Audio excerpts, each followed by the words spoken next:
Students, कैसे हो बेटा आप सब। आई होप आप सब लोग ठीक हैं। तो मैग्नेटिक इफेक्ट ऑफ करंट में हम अपना नेक्स्ट टॉपिक स्टार्ट करने जा रहे हैं, एम्पियर सर्किटल लॉ। बेसिकली इसको हम ACL भी बोलते हैं, एम्पियर सर्किटल लॉ। अभी किसका आता है, इससे पहले जो हमने लॉ पढ़ा था इस चैप्टर में वो था BSL, बायोट-सावर्ट लॉ। उसकी हेल्प से बेटा क्या था कि उन्होंने एक स्मॉल करंट एलिमेंट की वजह से हमें मैग्नेटिक फील्ड के वैल्यू बताई थी कि dB = μ0/4π Idl/sin θ/r²। अब एम्पियर सर्किटल लॉ किस तरीके से, देखिए हम थोड़ा सा कंपैरिजन के साथ चलते हैं। जैसे अगर हम बात करें इलेक्ट्रोस्टैट्स की, इलेक्ट्रोस्टैट्स में आपने सबसे पहले कूलम्ब्स लॉ पढ़ा था। वैसे ही आपने मैग्नेटिक इफेक्ट के अंदर क्या पढ़ा, आपने BSL पढ़ा।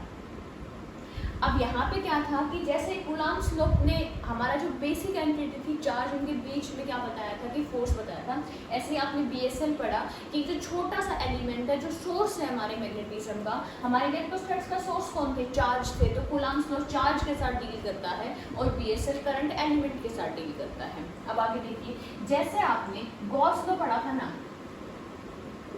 ऐसे ही अब आपको ACL पढ़ना है। तो ACL की जो सिमिलैरिटी है वो हमारे गॉस लॉ से है कहीं ना कहीं। तो इसके लिए मैं पहले आपको गॉस लॉ रिवाइंड करवाती हूँ। जैसे ही हमने गॉस लॉ पढ़ा था, तो अगर मैं उसकी मैथमेटिकल फॉर्म पूछूं तो आपको याद होगी कि गॉस लॉ होता था E.ds = Q enclosed upon epsilon times. ठीक है, तो मतलब हम इसको ऐसे कहते थे कि अगर हमारा इलेक्ट्रिक फील्ड है उसका हम सरफेस इंटीग्रेशन करें तो किसके बराबर आएगा, 1/टाइम्स ऑफ Q enclosed। और एक Q enclosed क्या होता था, हम कहते थे हमें सबसे पहले एक गॉसियन सरफेस चूज करना पड़ता है और उस गॉसियन सरफेस में जितना भी अमाउंट ऑफ चार्ज आता है उस सभी को टोटल लिया जाता है और यहाँ लिख दिया जाता है। जैसे एग्जाम्पल की मैं बात करूं तो हम कहते थे, मान लो कि ये मेरा एक क्लोज सरफेस है और यहाँ पे अगर चार्ज Q1 है और यहाँ पे चार्ज -Q2 है, तो आप कहेंगे अच्छा ये सरफेस है, इसमें टोटल चार्ज कितना है, Q1 और -Q2। इनका एल्जेब्रिक सम करते थे और यहाँ पे इनका एल्जेब्रिक सम जो क्या आएगा, Q1 -Q2, और उसको यहाँ पे पुट कर देते थे। कुछ इसी तरीके से अब हमारा एम्पियर सर्किटल लॉ भी है। तो देखिए बेटा चलते हैं, जैसे आपको ध्यान आ रहा है ना, गॉसियन लॉ के अंदर आपको एक क्या अज्यूम करना पड़ता था, गॉसियन सरफेस। ऐसे ही एम्पियर सर्किटल लॉ में हमें एक लूप अज्यूम करनी है जिसको हम बोलेंगे एम्पीरियन लूप। ठीक है, तो देखिए बेटा अब सबसे पहले हम अपना यही वर्ड क्लियर करते हैं कि what do you mean by Amperian loop. ठीक है, जैसे गॉसियन सरफेस होता था ऐसे होती है एम्पीरियन लूप।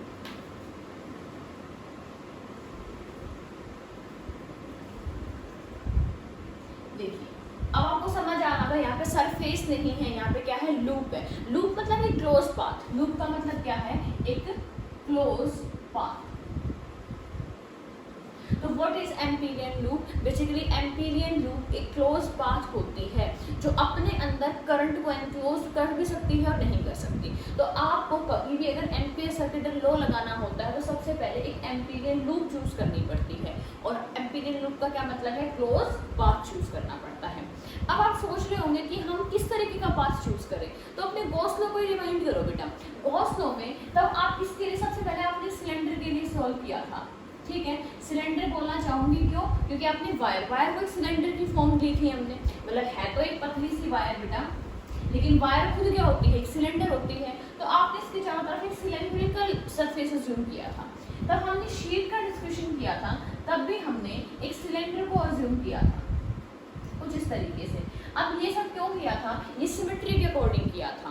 आपने कहा था अगर E सेम होगा तो E इंटीग्रेशन से बाहर आ जाएगा। तो चलो इसको समझने के लिए हम ACL को समझते हैं कि ACL होता क्या है। फिलहाल आप एम्पीरियन लूप से सिर्फ ये समझ लो, ये एक क्लोज पाथ होता है जो आपको डिसाइड करना पड़ता है। तो हम अब स्टार्ट करते हैं ACL। व्हाट इज ACL, मतलब एम्पियर सर्किटल लॉ होता क्या है। अगर मैं मैथमेटिकल फॉर्म लिखना चाहूँ तो मैथमेटिकल फॉर्म कुछ इस तरीके से होती है बेटा कि आपको इंटीग्रेशन करना पड़ता है B.dl और अराउंड ए क्लोज लूप। ये एक क्लोज लूप पे होता है। ठीक है, ये होता है बेटा μ0 टाइम्स I enclosed। जैसे देखो वहां पे करंट एनक्लोज था, यहाँ पे I enclosed क्लोज है, वहाँ पे एप्सिलॉन नोट था, यहाँ पे म्यू नोट है, वहाँ पे इलेक्ट्रिक फील्ड था, यहाँ मैग्नेटिक फील्ड है। फर्क क्या है, वहाँ पे सरफेस था लेकिन यहाँ पे एक क्लोज लूप है, ध्यान रखना। वहाँ पे बेटा सरफेस इंटीग्रेशन बोलते हैं इसको, और उसको लाइन इंटीग्रेशन बोलते हैं, लाइन इंटीग्रल बोलते हैं। क्लियर हुआ इतना? अब देखिए ये तो है हमारे एम्पियर सेपरेटेड लॉ की क्या मैथमेटिकल फॉर्म। अगर हम वर्ड्स में लिखना चाहे तो हम क्या लिखेंगे, तो हम कहेंगे line integral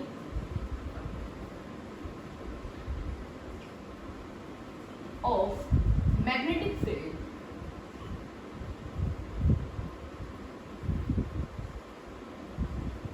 around a closed loop is given by product of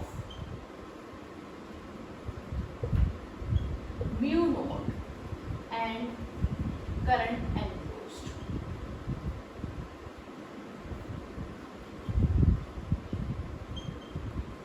ध्यान से देखिए बेटा, कहता है कि अगर आप B का लाइन इंटीग्रल करते हैं तो वो किस तरीके से बताया जाता है, वो बताया जाता है mu naught into current enclosed. और एक करंट किसके अंदर एनक्लोज्ड है, करंट एनक्लोज्ड इन एम्पीरियन लूप।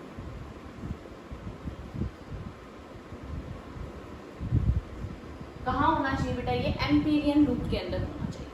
अच्छा ठीक है, अब मैं इसमें आपको थोड़ा सा रिलेट करवाते हुए चलती हूँ साथ साथ। मान लो आपने कोई लूप को चूज किया, जैसे सपोज करो मैंने ये एक लूप को चूज कर लिया और मैंने इतना स्मार्टली इस लूप को चूज किया है कि इस लूप के हर पॉइंट पे जो है ना मैग्नेटिक फील्ड सेम है, हर पॉइंट पे मैग्नेटिक फील्ड कैसा है, सेम है। अब देखिए ध्यान से, अब हम इसके स्टेप्स बता रहे हैं कैसे करने हैं बेटा। बी डॉट डी एल, तो सबसे पहले ये बताओ बी डॉट डी एल क्या लिख सकते हैं, B D L cos theta.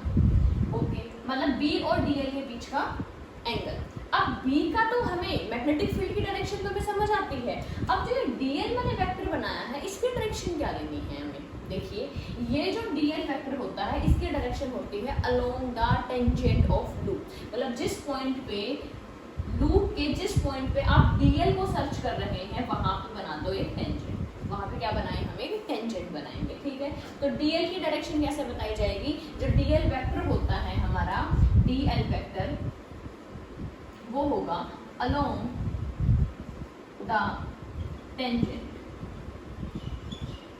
ये टेंजेंट के along होगा।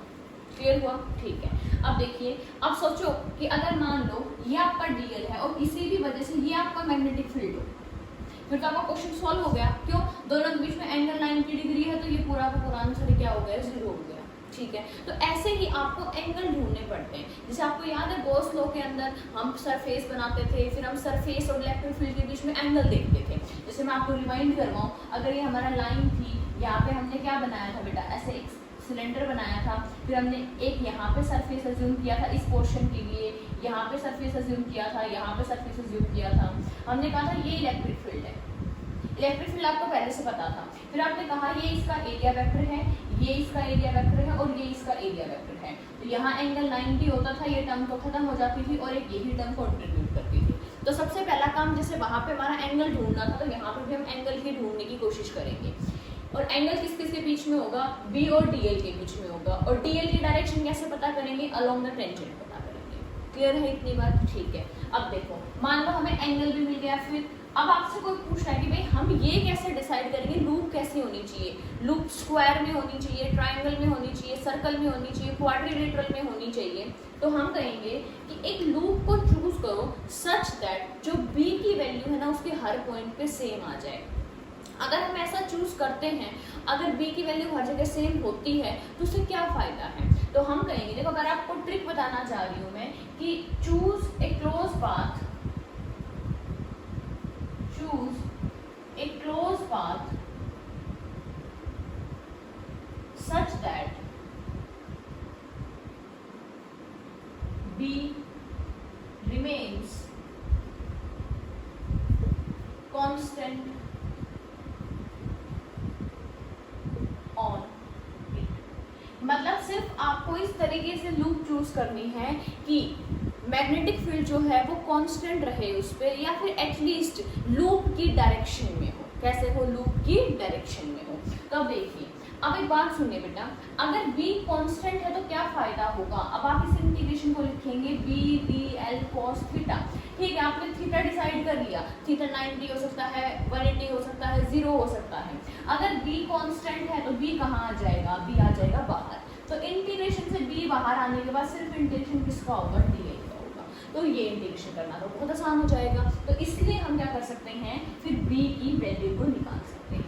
जैसे आपने गॉस लॉ के यूज से एक वायर के लिए, एक शीट के लिए और एक स्फीयर के लिए इलेक्ट्रिक फील्ड फाइंड आउट किया था, ऐसे ही बेटा हम एम्पियर सर्किटल लॉ की हेल्प से हम इस फॉर्मूले को यूज करके b की वैल्यू फाइंड आउट करेंगे। क्या इतनी बात समझ आ रही है। जैसे जैसे हम प्रोसीड करेंगे वैसे वैसे आपके लिए चीजें ज्यादा फैमिलियर होती जाएंगी। तो सबसे पहले आप ACL की डेफिनेशन को नोट करो और फिर हम इसकी एप्लीकेशंस पढ़ेंगे। ठीक है, अब देखिए, अब इसके बाद हम चलते हैं इसकी फर्स्ट एप्लीकेशन पे।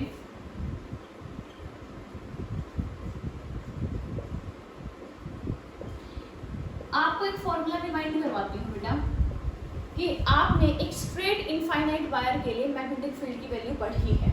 हमने एक straight magnetic field due to straight infinite current carrying wire,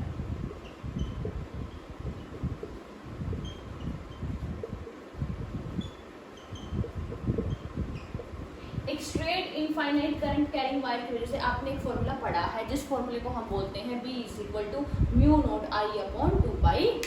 इस तरीके का फॉर्मूला आप जानते हैं। अब हम उसी फॉर्मूले को डिराइव करेंगे एम्पियर सर्किटल लॉ की हेल्प से। देखिए कैसे। बेटा मान लो आपके पास एक वायर है, इस वायर में I करंट फ्लो हो रहा है। क्या फ्लो हो रहा है, I करंट फ्लो हो रहा है। ठीक है, अब आपको ये पता है इसके बारे में कि ये इनफाइनाइट लंबी है। वैसे तो आपको फॉर्मूला पता है, पर इस फॉर्मूले को हम निकाल के दिखाना चाहते हैं। किसकी हेल्प से निकालना चाहते हैं बेटा, हम निकालना चाहते हैं एम्पियर सर्किटल लॉ की हेल्प से। अब ACL को लगाने का सबसे पहला स्टेप क्या होता है, सबसे पहले आपको एम्पीरियन लूप चूज करनी पड़ती है। अब आप एम्पीरियन लूप कैसे चूज करेंगे, अब आप लूप इस तरीके से चूज करेंगे कि जहाँ पे भी हमने लूप बनाई है उसकी डायरेक्शन जो है वो मैग्नेटिक फील्ड के जैसी हो। ध्यान रखना, डायरेक्शन या फिर shape of the loop may be similar to the shape of magnetic field lines. आप ऐसा समझ सकते हो, क्योंकि अगर जिस डायरेक्शन में मैग्नेटिक फील्ड होगा और उसी डायरेक्शन में अगर आप DL को चूज कर लेते हैं तो आपका थीटा 0 डिग्री हो जाएगा। इतनी बात क्लियर है। अब एक बात बताओ, आपको अच्छे से पता है कि एक स्ट्रेट वायर की वजह से जो मैग्नेटिक फील्ड होता है वो किस तरीके का होता है। वो मैग्नेटिक फील्ड लाइंस जो होती हैं वो क्या होती है, कोसेंट्रिक सर्कल्स होती हैं। तो हम क्या करेंगे, हम कहेंगे कि भाई ये देखो, ये मैंने एक लूप चूज कर लिया। ठीक है, ये किस तरीके से है, ये लूप कुछ इस तरीके से बेटा, यहाँ से एक सर्कल बनाती हूँ ऐसे। ये एक सर्कल है, मतलब ये आपका करंट कैरिंग सिलेंडर है, उसके चारों तरफ क्या बना दिया मैंने, एक सर्कुलर लूप बना दी। ओके, अब लूप की क्या डायरेक्शन भी होती है, बिल्कुल होती है। आपको लूप की डायरेक्शन भी चूज करनी पड़ती है। आप अपने अकॉर्डिंग लूप की डायरेक्शन को चूज कर सकते हैं। अब मैंने क्या किया कि इस डायरेक्शन में लूप की डायरेक्शन को चूज कर लिया, ये मेरी लूप की डायरेक्शन है। ठीक है, अब एक बात सोचिए कि अगर ये करंट ऊपर जा रहा है तो इसकी मैग्नेटिक फील्ड लाइंस कैसी होंगी, मैग्नेटिक फील्ड लाइन भी सर्कुलर होंगी। मैग्नेटिक फील्ड लाइंस भी सर्कुलर है, लूप भी सर्कुलर है। अब ध्यान दीजिए एक बार, अब मुझे तो क्या लगाना है, ACL लगाना है। ACL मतलब मैग्नेटिक फील्ड की डायरेक्शन चाहिए। देखो मैं क्या लिख रही हूँ, मैग्नेटिक फील्ड लाइन जो है वो कैसी है, सर्कुलर। और हमारी लूप कैसी है, लूप भी है सर्कुलर। अब आपको अगर मैग्नेटिक फील्ड लाइन पता है और आपको B निकालना है तो कैसे बताया जाता है, वो बताया जाता है tangent on magnetic field line से। ऐसे बताया जाता है कि अगर भाई आपकी ये सर्कल है तो आप यहाँ पे अगर मान लो, यहाँ पे अगर आप फाइंड करना चाहते हैं मैग्नेटिक फील्ड, तो यहाँ पे आप एक टेंजेंट बना दो। ये किसकी डायरेक्शन हो गई, ये B की डायरेक्शन हो गई। अब देखिए लूप भी कैसी है, सर्कुलर। और अगर आपसे कोई DL पूछे कि DL कैसे निकालते हैं, तो वो भी कैसे निकालते हैं, along the tangent on loop. Loop पे आपको क्या बनाना पड़ता है, टेंजेंट बनाना पड़ता है। तो हम कहेंगे along the tangent on loop. तो देखिए भी सर्कुलर है, मैग्नेटिक फील्ड लाइंस भी सर्कुलर है, और दोनों पे ही क्या बनाने हैं, टेंजेंट बनाने हैं, तो दोनों टेंजेंट सेम डायरेक्शन में नहीं हो जाएंगे। आप सोच रहे हो कि दोनों टेंजेंट तब सेम डायरेक्शन में होंगे जब दोनों की डायरेक्शन भी सेम होगी सर्कल की, मतलब या तो दोनों ही सर्कल्स क्लॉकवाइज हो या एंटी क्लॉकवाइज हो। तो बेटा मैग्नेटिक फील्ड लाइन तो डिसाइड होती है करंट से, लेकिन लूप की डायरेक्शन तो आप खुद डिसाइड करते हो ना। तो आपने सबसे पहले क्या देखा कि मैंने एक स्ट्रेट वायर ली, स्ट्रेट वायर के बारे में हमें इतना पता था कि इसकी मैग्नेटिक फील्ड लाइंस जो होती हैं वो सर्कुलर होती हैं, तो मैंने सर्कुलर शेप में मैग्नेटिक फील्ड लाइंस थी, मुझे पता है मैग्नेटिक फील्ड कैसे बताया जाएगा, टेंजेंट की हेल्प से, तो मैंने स्मार्ट तरीका यूज किया और लूप को भी कैसा कर दिया, सर्कुलर कर दिया, ताकि हमें डीएल भी कैसे पता चल सके, अलोंग द टेंजेंट पता चल सके। अब दोनों टेंजेंट टेंजेंट हो गए तो दोनों की डायरेक्शन भी सेम हो गई, तो इससे मेरा थीटा आ गया कितना बेटा, 0 डिग्री। ठीक है, तो इसको अगर आप नोट नहीं भी करना चाहते तो कोई नेसेसरी नहीं है, इसे समझाने के लिए था। अब हम कहेंगे कि भाई यूजिंग ACL,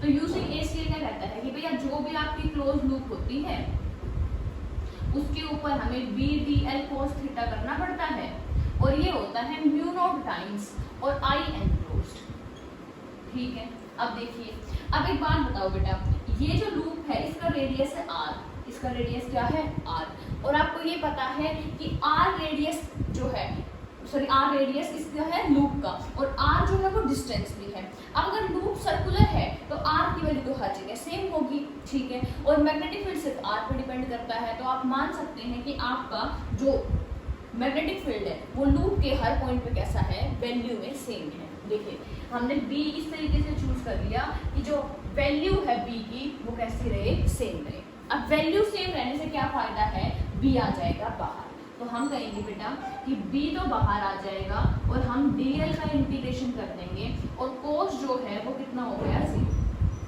क्योंकि आपको पता है जो थीटा है वो 0 डिग्री है। Okay, equal to mu naught times, अब करंट, अब इस लूप के अंदर कितने करंट है बेटा, एक ही करंट है, करंट कहाँ जा रहा है, ऊपर जा रहा है। ओके, अब देखिए क्या इस लूप में एक सिंगल करंट हो सकते थे, हो सकते थे, फिलहाल तो आप ये समझ लीजिए एक ही करंट है, कंप्लीटली इस लूप के अंदर है, ये मेरा मार्कर है इसमें करंट फ्लो कर रहा है, यहाँ पे मैंने लूप बनाई है, तो इस लूप के अंदर ही तो सारा करंट आ गया, तो हम कहेंगे कि जो करंट एनक्लोज जो कितना है, I है। ठीक है, तो आप कहेंगे B, DL इस लूप का छोटा सा टुकड़ा है, ठीक है, cos 0 की वैल्यू कितनी हो गई, 1 हो गई, अब म्यू नॉट I हो गया। अब एक बात बताओ, लूप का छोटा सा टुकड़ा और उसको इंटीग्रेट करना है तो लूप का क्या बनेगा, सर्कमफेरेंस बनेगा, क्योंकि सर्कल है हमारी, तो सर्कमफेरेंस कितना होता है, तो देखिए बेटा ये जो B डॉट DL है इसको मैं लिख सकती हूँ 2πr is equal to mu naught I। मैं एक बार चेक कर लूँ आपको दिख रहा है या नहीं, हाँ जी दिख रहा है। तो देखिए यहाँ से इसके बाद हम लिखेंगे कि B की वैल्यू आ गई mu naught I upon 2πr।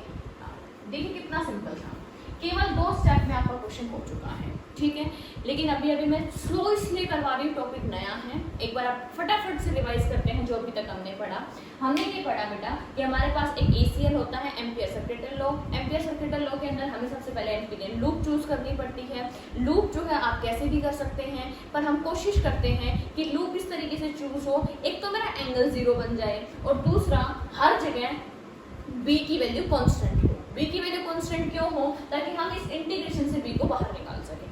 अगर B की वैल्यू बार बार चेंज होगी तो हम उसको इंटीग्रेशन से बाहर नहीं निकाल पाएंगे। ठीक है, अब जो आपने लूप चूज की है उसकी डायरेक्शन भी आपके हाथ में होती है, उसकी डायरेक्शन इस तरीके से चूज करते हैं थीटा की वैल्यू 0 बन जाए। ओके, अब देखिए अब हम ACL को लगाना सीख चुके हैं। सबसे पहले हमने ली करंट कैरिंग वायर। अब करंट कैरिंग वायर के अंदर हमें पता है जो मैग्नेटिक फील्ड लाइंस होती हैं वो सर्कल होती हैं, लाइन पे टेंजेंट की वजह से B मिलेगा, तो हम लूप भी सर्कल चूज करते हैं ताकि टेंजेंट से ही DL मिले, और दोनों टेंजेंट हो जाएंगे तो दोनों के बीच का एंगल 0 हो जाएगा। तो आई थिंक आपको समझ आया है अच्छे से, तो इसको फटाफट से नोट करें बेटा ताकि हम नेक्स्ट एप्लीकेशन की तरफ मूव कर सकें।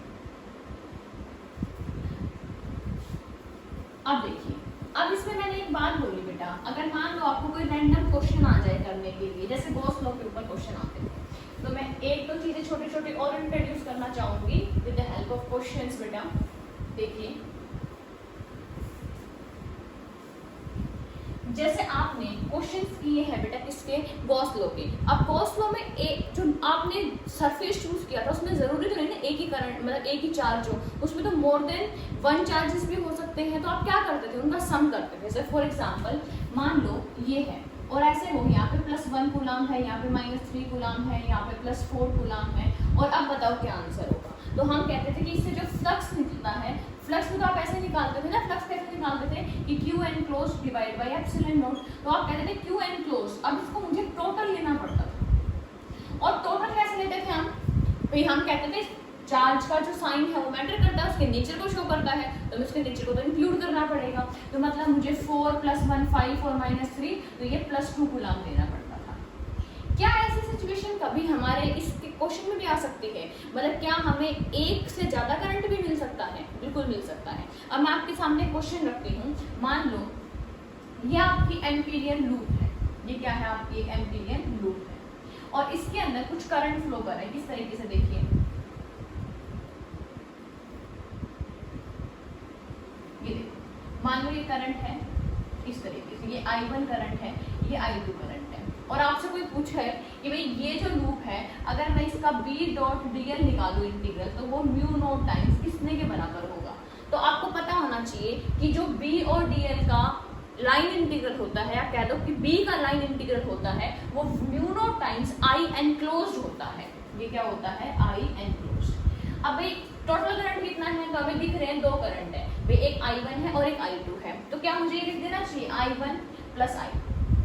आप सोच रहे हो 2 करंट है, लिख देते हैं I1 + I2। पर क्या हो बेटा कि अगर मान लो ये तो दोनों सेम डायरेक्शन में है, अब इस तरीके का डायग्राम में बना दो। देखो मैंने अपने डायग्राम में चेंज किया है बेटा, इस बार मैंने I2 को नीचे की साइड रखा है, I1 को ऊपर की साइड रखा है। इस केस में बताओ B.dl का आंसर क्या अभी भी मुझे I1 + I2 लिखना चाहिए या इसमें कोई चेंज करना चाहिए?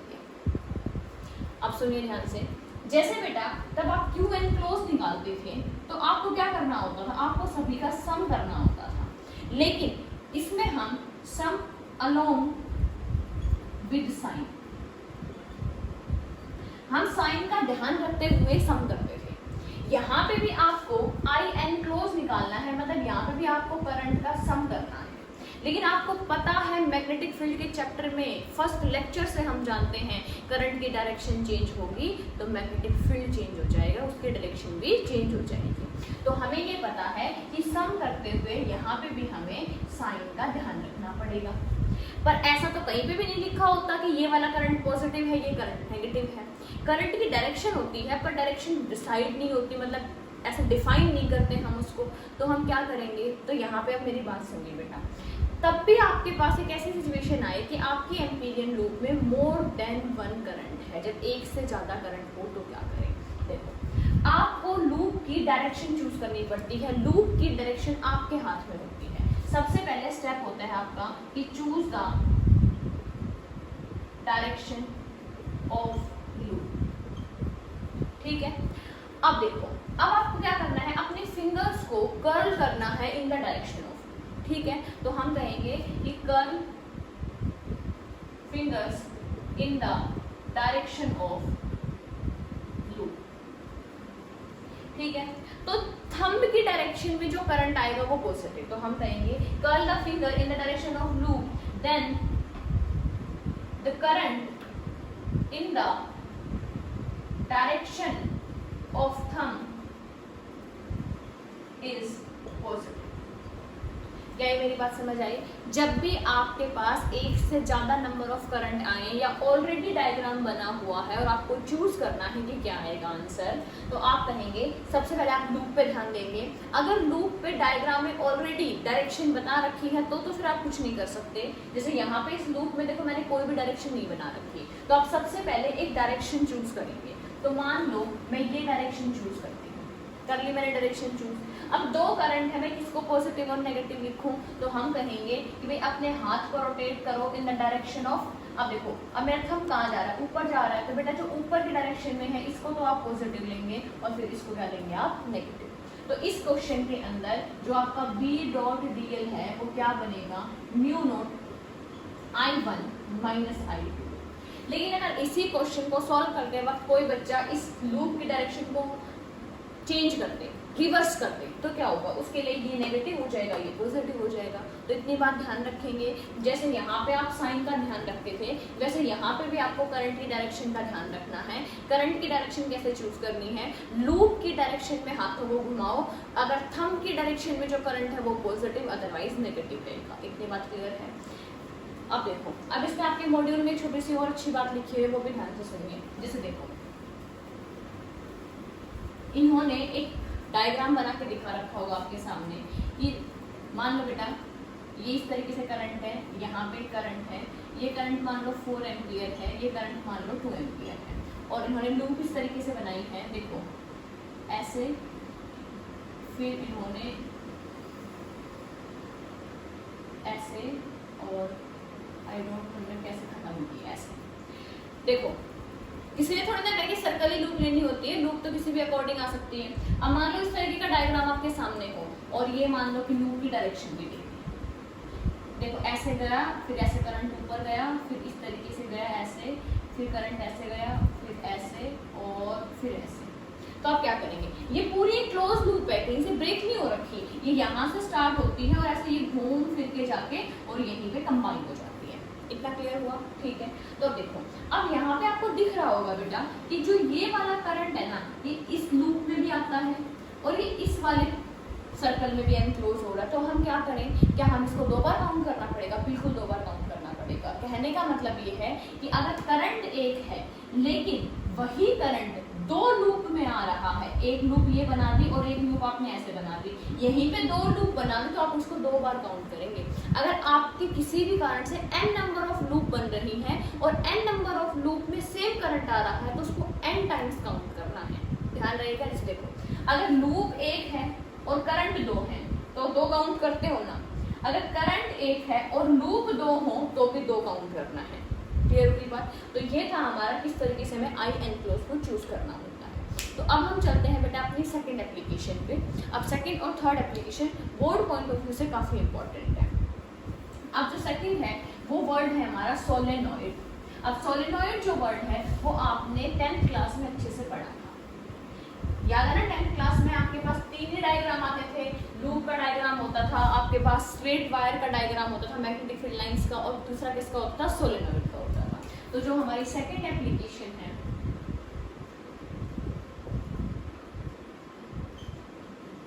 सेकंड एप्लीकेशन है solenoid, magnetic field B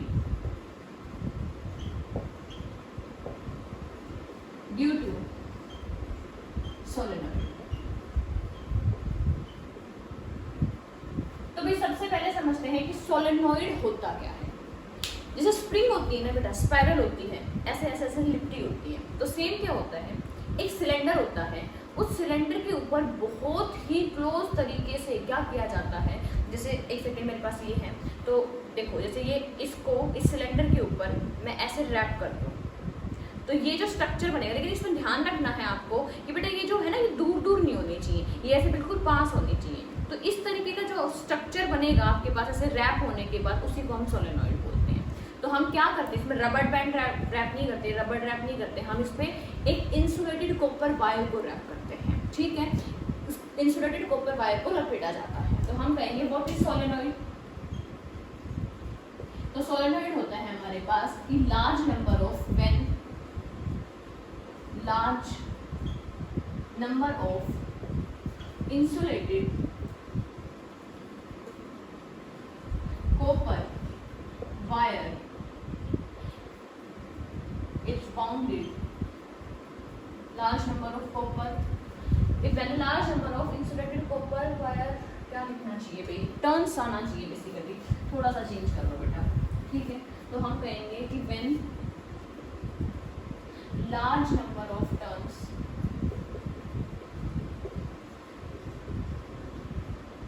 of insulated copper wire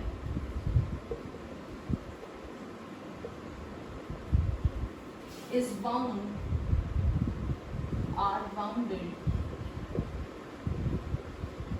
on cylinder।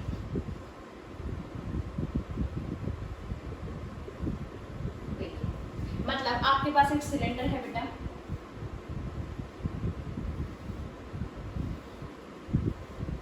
ये सिलेंडर है,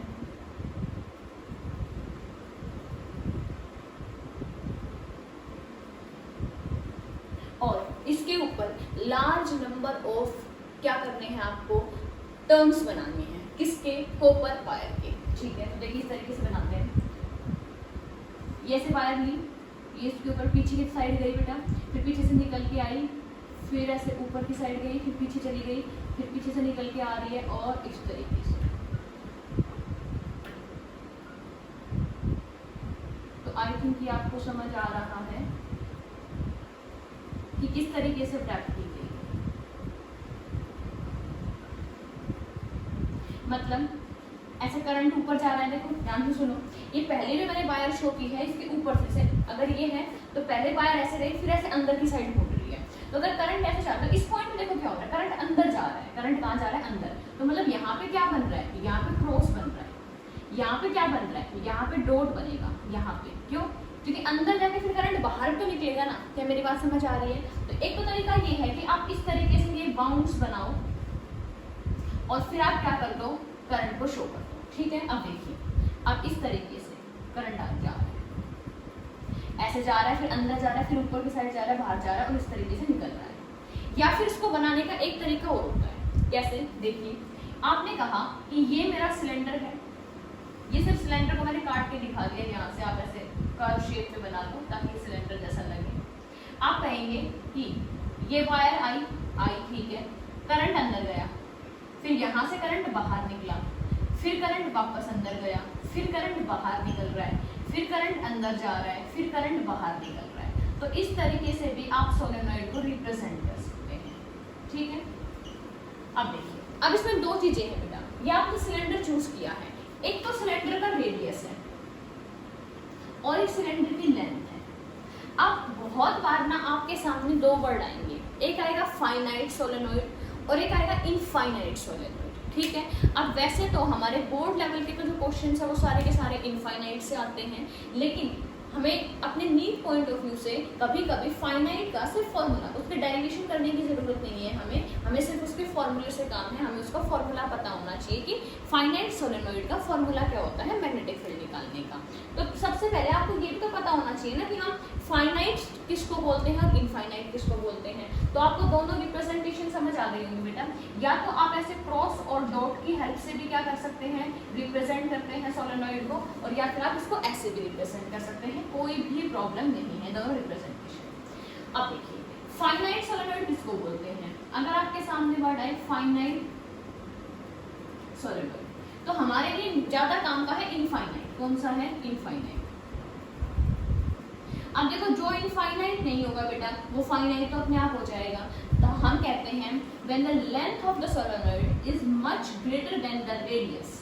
अगर आपकी जो लेंथ है वो बहुत ज़्यादा है किसके मुकाबले, रेडियस के मुकाबले, तो उसको हम इनफाइनाइट सोलेनॉइड कहते हैं। मतलब आपका आर तो है वो टेंड्स टू इनफाइनाइट की तरह है, सॉरी लेंथ, और आर टेंड्स टू 0 है। मतलब डायमीटर या रेडियस जितना छोटा और लेंथ जितनी लंबी होगी वो उतना ही किस कैटेगरी में जाएगा, इनफाइनाइट सोलेनॉइड। ठीक है, और फाइनाइट सोलेनॉइड कौन सा होता है कि जब length is comparable to are.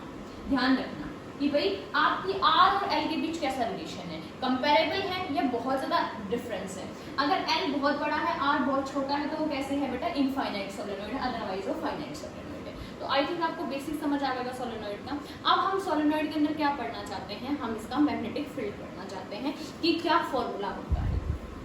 अब मैं आपके क्लास 10th की नॉलेज से एक बात बताऊं तो वो ये है कि आपने एक लाइन बहुत पढ़ी होगी कि magnetic field lines inside a solenoid is straight, parallel and equidistant. आपके पास बोर्ड में बहुत बार ये क्वेश्चन आता था कि अगर आपके पास कोई सोलेनॉइड है, अगर आपके पास ये एक सोलेनॉइड है जिसको मैं इस तरीके से रिप्रेजेंट कर रही हूँ, देखो करंट अंदर जा रहा है, बाहर निकल रहा है, ठीक है, करंट अंदर जा रहा है, बाहर निकल रहा है, ये मेरे पास एक सोलेनॉइड है। और अगर आप 10th क्लास में इसके बारे में हमने पढ़ा था, अगर हम बुक्स में भी इसके डायग्राम की बात करें बेटा, तो इसके अंदर जो मैग्नेटिक फील्ड लाइंस होती है ना वो ऐसे होती है। लेट मी चेक, मैंने एरो से नहीं बनाया है, नहीं एरो इस साइड आएगा। अभी भी देखेंगे बेटा कि इस तरीके से। तो एक बात क्लियर है कि आपकी जो मैग्नेटिक फील्ड लाइंस होती हैं वो स्ट्रेट पैरेलल इक्विडिस्टेंट होती हैं। बेसिकली हम कह सकते हैं कि inside a solenoid magnetic field is uniform. Magnetic field कैसा होता है बेटा? यूनिफॉर्म होता है। अब आप बी की वैल्यू निकालना चाहते हैं। बी की वैल्यू निकालने के लिए सबसे पहले क्या है, हम ACL का यूज करेंगे। ACL का यूज हम किस तरीके से करेंगे, थोड़े से कुछ बातें बता देते हैं। आप सपोज करो कि आपके पास जो टोटल लेंथ है ये L है, ठीक है। L is the length of solenoid. Let capital N be the total number of turns. Solenoid में तो टर्न्स भी होते हैं, तो टोटल नंबर कितने हैं? N है। हम एक स्मॉल n को भी डिफाइन करते हैं, वो होता है स्मॉल n होता है number of turns per unit length. ये आपकी यूनिट लेंथ के अंदर कितने नंबर ऑफ टर्न्स है, ये आपकी स्पेसिफिकेशन है इसके लिए। अब आपको ACL लगाना है ताकि आप B फाइंड कर सके, B का फॉर्मूला निकाल सके। अब ACL के लिए आपको सबसे पहले क्या चूज करना होता है? आपको सबसे पहले एम्पीरियन लूप चूज करनी होती है। तो यहाँ पे मैं कैसे लूप चूज करूँ? तो मैंने क्या बताया था, जिस डायरेक्शन में मैग्नेटिक फील्ड है अगर हम उसी की डायरेक्शन के अंदर क्या कर दें, अपनी DL की डायरेक्शन भी रखें, तो उससे क्या होगा?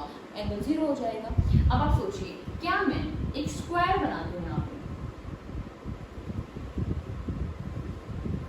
ठीक है, और इस साइड मैग्नेटिक फील्ड है ना, इसी साइड में क्या करूं, इसको ऐसे डायरेक्शन दे दूं। तो देखो ये आपकी लूप हो गई, लूप भी इधर जा रही है, मैग्नेटिक फील्ड भी इधर जा रहा है, तो क्या हो गया? बोलो क्या हुआ भाई? इससे ये होगा कि हमारी डायरेक्शन जो है वो सेम रहेगी बेटा। क्या इतनी बात क्लियर है आपको? ठीक है। अच्छा, अब आपने जब भी डायग्राम्स पढ़े हैं तो आपने ये देखा होगा कि हम मैग्नेटिक फील्ड की तरफ बात करते हैं सोलेनोइड की, तो हमेशा अंदर बात करते हैं, बाहर बात नहीं करते। क्यों? क्योंकि एक्चुअली में आउटसाइड द सोलेनोइड जो फील्ड होता है वो 0 होता है। कैसा होता है बेटा? 0 होता है। ठीक है, तो देखिए अब हम क्या करेंगे, हमने लूप चूज कर लिया, हम अपनी लूप का नाम दे देते हैं ABCD। ये ABCD क्या है? लूप है, लेकिन डायरेक्शन हमारी A से D फिर C फिर B फिर A है, उससे कोई फर्क नहीं पड़ेगा, कोई दिक्कत वाली बात नहीं है। अब हम लगाना चाहते हैं अप्लाई, लगाना चाहते हैं ACL, तो हम कहेंगे अप्लाई ACL। अब ACL को देखो कैसे अप्लाई करेंगे।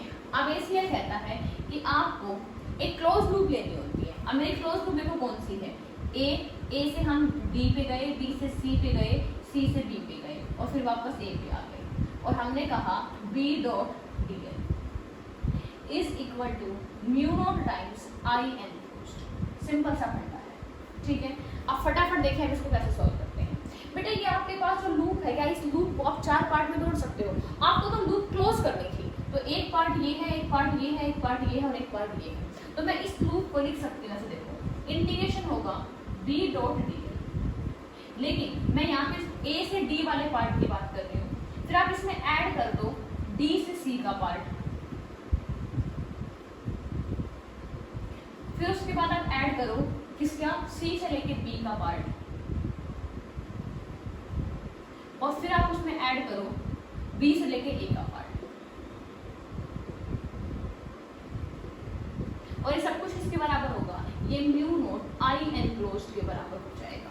ठीक है, अब देखिए, अब फटाफट सुनो, ये रहा आपका मैग्नेटिक फील्ड भी, बाहर जो फील्ड होता है वो होता है 0, बाहर फील्ड कितना होता है? 0। ये क्वेश्चन आपके लिए है कि आप कैसे बताएंगे। यहाँ पे वैसे तो बहुत से बुक में डायरेक्ट लिखा होता है, पर आप यहाँ पे अपने लॉजिक के थ्रू भी बता सकते हैं कि क्यों हमारा मैग्नेटिक फील्ड जो होता है वो ऑलमोस्ट 0 होता है। ये क्वेश्चन आपके लिए है। फिलहाल सिर्फ मैं आपको एज ए इंफॉर्मेशन बता रही हूँ कि outside the solenoid magnetic field होता है 0। तो देखिए, अगर मैं A से लेके D की लूप की बात करूँ, A से लेके D, तो लूप तो कहाँ जा रही है? ऊपर, और मैग्नेटिक फील्ड कहाँ है? सामने। एंगल कितना बना? 90। तो देखो ये डॉट है, ये 0 हो जाएगा क्योंकि थीटा की वैल्यू और cos 90 0 होता है।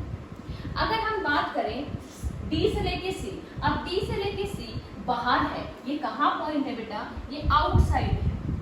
आउटसाइड तो मैग्नेटिक फील्ड ही जीरो है, तो पूरी टर्म क्या हो जाएगी, जीरो। अब हम बात करें C से लेके B तक, तो C से लेके B में देखो लूप कहाँ आ रही है, नीचे, फील्ड कहाँ है, सामने, दोनों के बीच का एंगल कितना है, 90। तो ये टर्म भी आपकी हो गई जीरो, क्योंकि थीटा क्या है, 90 डिग्री है। अब आपके पास एक लास्ट टर्म बचती है B से लेके A। अब B से लेके A देखिए, इसी डायरेक्शन के अंदर क्या है, आपकी लूप है, और इसी डायरेक्शन में आपकी क्या है, मैग्नेटिक फील्ड लाइंस है, या फिर आपका मैग्नेटिक फील्ड है। तो यहाँ पे थीटा कितना है, ये थीटा है 0 डिग्री। अब 0 डिग्री है तो आप समझ गए ये टर्म तो आपकी सर्वाइव करेगी। इसको यहाँ लिखते हैं, तो आप कहेंगे भाई BDL बच जाएगा, कौन सी वाले पार्ट पे, BA वाले पार्ट पे, equal to mu naught times of I enclosed. अब जो आपने ये बेटा लूप ली थी ना, मान लो इस लूप की लेंथ है वो स्मॉल l है, लूप की लेंथ कितनी है, स्मॉल l। ये dl क्या है, ये dl इस लूप का एक छोटा सा टुकड़ा है, इस लूप का एक छोटा सा टुकड़ा, A से लेके B की तरफ से छोटा सा टुकड़ा है। अब B तो आपका हर जगह क्या है, कांस्टेंट, क्यों, क्योंकि inside a solenoid magnetic field होता है यूनिफॉर्म, हर जगह कांस्टेंट होता है। कांस्टेंट है, इसको आप बाहर निकाल लो, ये तो आपका बाहर आ गया। इंटीग्रेशन किसका बचा, dl का, ये छोटा सा टुकड़ा है ना, इसका इंटीग्रेशन करना है, ये है बेटा आपका dl बेसिकली। I एनक्लोज की बात करते हैं, इसके ना कितना करंट एनक्लोज है, तो बेटा डायग्राम में गिनना मत कि 1 2 3 4 4 करंट है, नहीं, ये तो डायग्राम हमने बनाया है, एक्चुअली में तो ये n लेंथ है सोलेनॉइड की, n number of total turns हैं, लेकिन स्मॉल n क्या है, number of turns per unit length. अब एक बात सोचो, आपको कौन सा करंट चाहिए होता है, आपको वो करंट चाहिए होता है जो आपकी लूप में एनक्लोज होता है। तो ये है आपकी लूप, इस लूप की लेंथ कितनी है, देखिए ये तो लेंथ वाइज ही तो है सब कुछ, ब्रेथ तो आप कितनी भी बड़ी कर दो, देखो खुद सोचो, इसको अगर मैं ऊपर कर दूं तो भी तो 4 ही रहेंगे ये, बट मैं इसको इस तरीके से चेंज करूं तो करंट चेंज हो सकता है। तो हम कहेंगे कि हमारी लूप के अंदर कितना करंट एनक्लोज हो रहा है वो इस एम्पीरियन लूप की लेंथ पे डिपेंड करता है, ना कि ब्रेथ पे। एक बार के लिए सोचिए क्या ये पॉइंट बिल्कुल सही है, अगर सही है तो फिर हम आगे प्रोसीड करते हैं। तो देखो बेटा, हम क्या कहेंगे कि लेंथ के अकॉर्डिंग डिपेंड करता है। फिलहाल हमारी लूप की लेंथ कितनी है, L। अगर n नंबर ऑफ टर्न्स है पर यूनिट लेंथ, तो एक बात ये बताओ L लेंथ में कितने टर्न्स होंगे। हम कहेंगे कि ध्यान से देखो मेरी बात, कि n number of turns, n number है, ये n नंबर ऑफ टर्न्स है पर यूनिट के अंदर,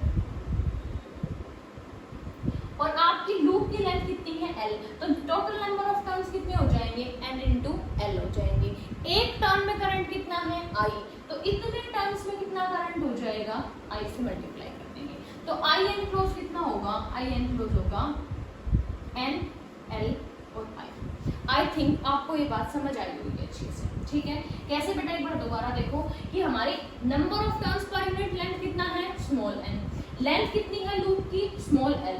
तो अगर ये यूनिट लेंथ का है और हमें n लेंथ में नंबर ऑफ टर्न्स चाहिए, तो दोनों को मल्टीप्लाई करो। एक टर्न में करंट I, तो इन टर्न्स के अंदर कितना करंट होगा, I से मल्टीप्लाई, तो ये हो गया हमारा। अब देखो, अब ये dl छोटा पार्ट तो इंटीग्रेट होकर पूरी लूप बनेगी। लूप की कौन सा पार्ट करना है, BA वाला पार्ट करना है, और BA पार्ट की लेंथ कितनी है, L है, तो इसका इंटीग्रेशन भी क्या हो जाएगा बेटा, L हो जाएगा,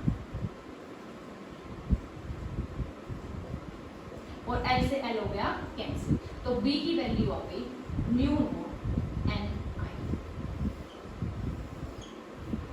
ये कहाँ आया है, ये मैग्नेटिक फील्ड आया है इनसाइड द सोलेनॉइड। कहाँ आया बेटा, इनसाइड द सोलेनॉइड। क्या इतनी बात क्लियर है, तो इसको फटाफट नोट करो। और बेटा ये जो फॉर्मूला है ना, ये फाइनाइट नहीं इनफाइनाइट सोलेनॉइड के लिए है। क्लियर हुआ इतना, आई थिंक आपने नोट कर लिया होगा। अभी सोलेनॉइड के बारे में और भी कुछ बातें करनी है। अब आपके सामने क्वेश्चन आता है, एक बार फटाफट समराइज करते हैं वैल्यू जितना हमने पढ़ा है सोलेनॉइड के बारे में। हमने सोलेनॉइड के बारे में ये पढ़ा है, एक तो सिलेंडर के ऊपर टर्न्स लपेटे जाते हैं, उसको सोलेनॉइड बोलते हैं।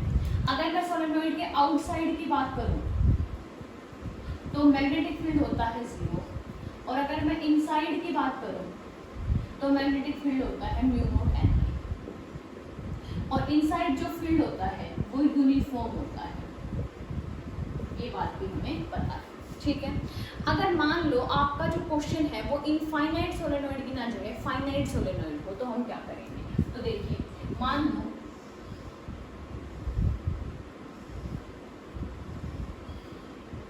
ये आपका सोलेनोइड है, सिलेंडर है, इसके ऊपर रैप कर रखा है, ये इसकी एक्सिस होगी। अब मान लो आप इस पी पॉइंट के ऊपर क्या निकालना चाहते हो? मैग्नेटिक फील्ड निकालना चाहते हो। ठीक है, और कैसा है? ये फाइनाइट है।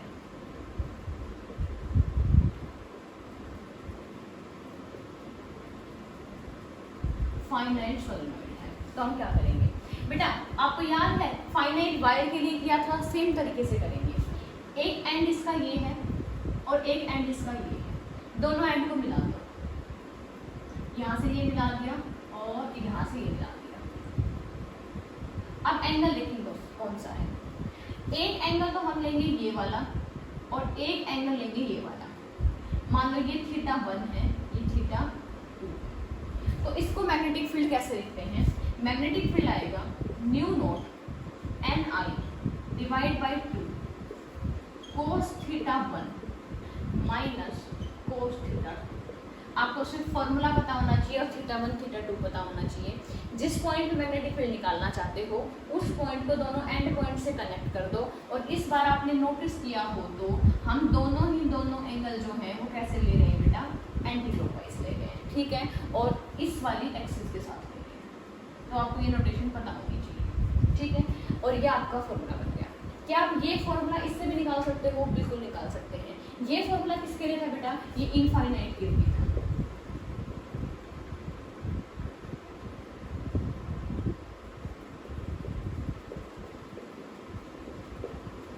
और ये किसके लिए है? फाइनाइट के लिए है। तो देखो, ये फाइनाइट है मतलब छोटा है, इनफाइनाइट बनाओ, लंबा बना दो। अगर आप इसको देखो जितना बड़ा करते जाएंगे तो उससे क्या होगा? बड़ा करने से क्या होगा ये सोचो। आई थिंक मुझे दिमाग चेंज करना चाहिए। देखो, मान लो ये पॉइंट है, आपका सोलेनोइड बड़ा हो गया। अब आपको इस पॉइंट से इस पॉइंट की तरफ मिलाना है। तो ये देखो, इस तरीके से आप मिला रहे हो। यहाँ से एंगल देखो और ये एंगल देखो। बेटा ये एंगल तो आप इसको दूर लेके जाओगे तो ये ऐसे दूर जाएगा, तो ये एंगल तो छोटा हो जाएगा और ये एंगल बड़ा, क्योंकि आप इसको दूर लेके आओगे तो ये लाइन और इधर आती जाएगी। तो देखो ये एंगल तो बढ़ता जा रहा है और ये एंगल छोटा होता जा रहा है। तो जब इनफाइनाइट का केस आता है तो ये एंगल तो बेटा बन जाता है 0 और ये एंगल बन जाता है 180। तो पुट करके देखो, तो बी का आंसर क्या आएगा? बी आएगा mu naught NI divide by 2। एक तो हो जाएगा cos 0 माइनस cos 180। cos 0 होता है बेटा 1 और ये होता है -1। आगे तो जो चीज चल रही है वो चलेगी। अब 1 माइनस 1 कितना हो गया? 2, और इस 2 से ये नीचे वाला 2 हो जाएगा कैंसिल, और क्या बचेगा? म्यू नॉट NI बचेगा। लिख ही देते हैं म्यू नॉट NI। तो मतलब आप ये जर्नल फॉर्मूला है, इससे आप कोई भी फॉर्मूला निकाल सकते हो। अब जैसे बेटा मैंने आपको सेंटर में निकलवाया, ये ऑलमोस्ट देखो इनफाइनाइट सोलेनोइड है, तो ये जो हमने फॉर्मूला निकाला ये ऑलमोस्ट सेंटर में निकाला है। सेंटर से आप इधर उधर भी जाओगे तो भी कोई फर्क नहीं पड़ेगा, तो ये इनफाइनाइट सोलेनोइड है। पूरे में अंदर क्या होता है? मैग्नेटिक फील्ड कांस्टेंट होता है। अगर मैं सिर्फ एंड्स पे निकालना चाहूँ, एंड पे मतलब magnetic field at the ends of A solenoid, अगर आप इसके एंड पे निकालना चाहो तो क्या होगा? ये फॉर्मूला जो है ना बेटा, ये किसका है? इनसाइड का फॉर्मूला है, लेकिन मैं एंड की बात कर रही हूँ। एंड का क्या मतलब है? मेरा ध्यान से देखो, आई थिंक आपने ये फॉर्मूला लिख लिया होगा। एंड से मेरा मतलब है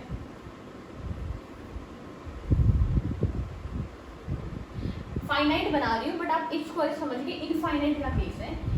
ये एंड है, इस पॉइंट पे निकाल के देखना चाहते हो। चलो इसका थोड़ा बड़ा बना दो ताकि आपको थोड़ी फील आए कि इनफाइनाइट का केस है। ये फॉर्मूला कहाँ है बेटा? इनसाइड है। अब मैं निकालना चाहती हूँ एंड के ऊपर फॉर्मूला। आप अपना जर्नल फॉर्मूला यूज करेंगे, B equal to mu naught NI divide by 2 cos θ1 minus cos θ2। सिर्फ आपको एंड के लिए, चाहे आप ये वाला एंड लो चाहे ये वाला एंड लो, उसके लिए सिर्फ आपको एंगल पता होना चाहिए कि एंगल कितना होता है। तो देखो, अगर ये है बेटा तो ये एक एंड है और दूसरा एंड ये है, मुझे मिलाना है। ये तो यहीं की यहीं मिल गया, देखो मिल गया ना। और इसको ऐसे दूर से लेके आके मुझे मिलाना पड़ रहा है। ये इसकी एक्सिस है। अब देखो ये एक्सिस है बेटा, ये लाइन है, तो एक एंगल तो कितना हो गया 90, तो θ1 तो आपका कितना हो गया 90। और देखो ये अगर बहुत दूर है तो ये एंगल कितना हो जाएगा ऑलमोस्ट 180। तो θ1 तो आ गया ये और θ2 आ गया 180। अब आप बी निकालो। अब आपका बी क्या आया, एंड्स के ऊपर आपका बी आएगा mu naught N I divide by 2 cos, एक तो है कितना 90 माइनस कोस 180। अब कोस 90 तो 0 हो गया और कोस 180 -1 हो गया, तो आपका आंसर आ गया mu naught N I divide by 2। आप क्या समझे, आप ये समझे कि अगर एक सोलेनोइड की बात हो रही है, अगर आउटसाइड की बात करेंगे तो मैग्नेटिक फील्ड होगा 0, इनसाइड की बात करेंगे तो मैग्नेटिक फील्ड होगा यूनिफॉर्म और फॉर्मूला होगा म्यू नोट एन आई। लेकिन जैसे ही हम इसके एंड्स पे पहुंच जाएंगे तो सडनली आपका mu naught N I divide by 2 हो जाएगा। तो इसका ग्राफ कैसे बनता है वो देखो बेटा। देखो मान लो ये आपका एक सोलेनोइड है जिसका हम ग्राफ बनाना चाह रहे हैं। ये इसके एंड्स हैं, ये इसके एंड्स हैं। अब मान लो ये वैल्यू है म्यू नोट एन आई, तो ये वैल्यू जब तक आप इसके अंदर हो ये वैल्यू सेम रहेगी, फिक्स रहेगी, फिक्स कर दी। जैसे ही आप एंड पे पहुंचे तो जो आपकी वैल्यू है वो एकदम से ड्रॉप हो गई, और ये वैल्यू कितनी हो गई, ये वैल्यू ड्रॉप हो गई mu naught N I divide by. ऐसे ही यहाँ पे भी ड्रॉप करवा दो कि जैसे ही एंड आया वैसे ही ये वैल्यू ड्रॉप हो गई, ठीक है। अब देखो ये ग्राफ होता है आपका इसके लिए आइडियल सोलेनोइड के लिए या इनफाइनाइट सोलेनोइड, वैसे भी हम आइडियल वर्ड यूज करेंगे इसके लिए। आइडियल सोलेनोइड ये कहता है कि भाई जब तक आप अंदर हो, जब तक आप अंदर हो। आइडियल किसको बोलेंगे बेटा, आइडियल बोलते हैं हम जिसकी लेंथ जो है वो ऑलमोस्ट इनफाइनाइट की तरफ हो और रेडियस ऑलमोस्ट 0 की तरफ हो, ठीक है। जब तक आप अंदर हैं तो वैल्यू फिक्स है और कितनी है म्यू नोट एन आई। जैसे आप एंड पे पहुंचे वैल्यू अचानक से ड्रॉप कर गई। अब रियल सोलेनोइड के अंदर क्या होता है बेटा कि अचानक से ड्रॉप नहीं होती, थोड़ा पीछे से ड्रॉप होने लग जाती है। पर ये बात सही है कि एंड पे जाके जितना ऑलमोस्ट मिडिल में या इनसाइड होती है उसकी हाफ वैल्यू हो जाती है। तो ये टॉपिक था बेटा हमारा सोलेनोइड का। इसमें हमने अंदर के मैग्नेटिक फील्ड की वैल्यू समझी कैसे निकालते हैं, इनफाइनाइट लाइफ फॉर्मूला समझे, इसके ऊपर क्वेश्चन है। लेकिन इसके अलावा हमारे पास ACL की और भी एप्लीकेशंस बाकी है, ये अभी टॉपिक खत्म नहीं हुआ है, हमारा एक लेक्चर